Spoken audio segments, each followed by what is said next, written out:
Good morning. SBI has announced a one-time settlement for tractor loans which ends on March 31st, and they have a book of around 6,000 crores. It's a haircut of 40%. In that scenario, what's the impact on you? No, so I think I am not aware of the details of the scheme, but the fact remains that, when you make any announcements of this, it is purely based on the experience that you must be having with the respective customer portfolio that's being handled. So, the portfolios could be so different for the two business entities that, we don't resort to any kind of settlement of this type except on a customer-to-customer basis. So we have never come out with any program of these type. And, typically I would look at it a little differently. Like, let's say that if these customers, I'm assuming they are the ones who have not been regularly paying and therefore you need to go in for some settlement. And what are the choices these customers would have had? Either to, sell off the tractor and pay it off, or surrender the tractor and ask for a settlement. In both these situations, when the tractors are resold in the market, the resale price could fall.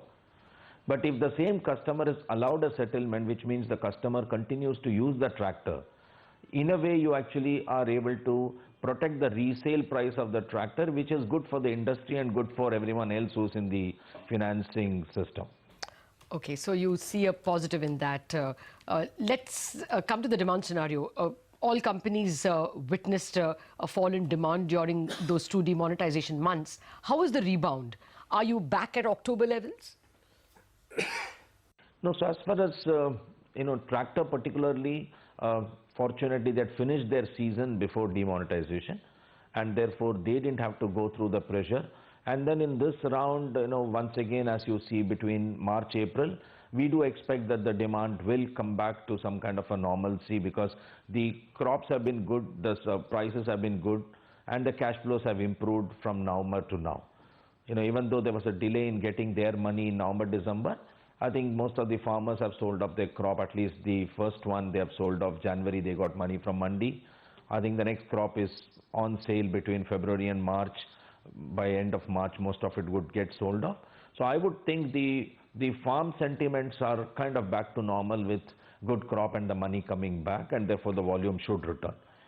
As far as I think overall rural market is concerned, I think the sentiments are limping back to normal. I would still think that it's a little wait and watch for vehicles maybe, but farm definitely has bounced back.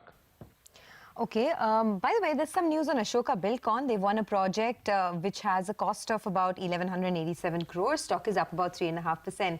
But what about the cost of funds, sir, and the margins? Is there any change now because banks have crashed their rates?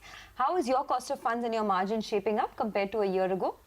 No, so at least from a cost of borrowing perspective, definitely we've also got the benefit of what we borrow from the banks or from the bond market.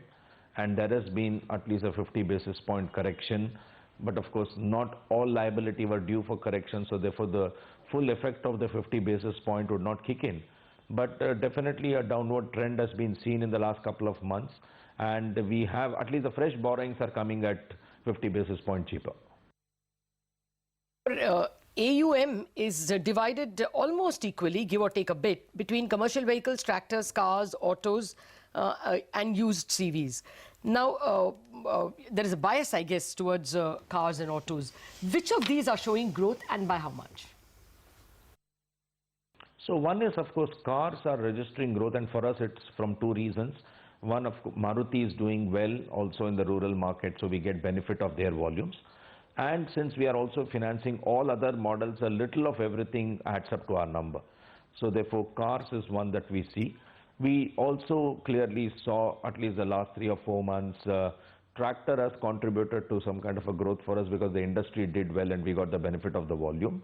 The kind of second and pre-owned vehicle, that is from customer to customer sale, right? Someone who's used the vehicle for 3 years, 4 years wanting to sell, we did find some benefit of volume coming there as well, including second-hand tractor volumes. So I think the growth area for us clearly is going to come from car registering growth, pre-owned vehicle registering growth, and tractor by itself. Okay, thanks a lot.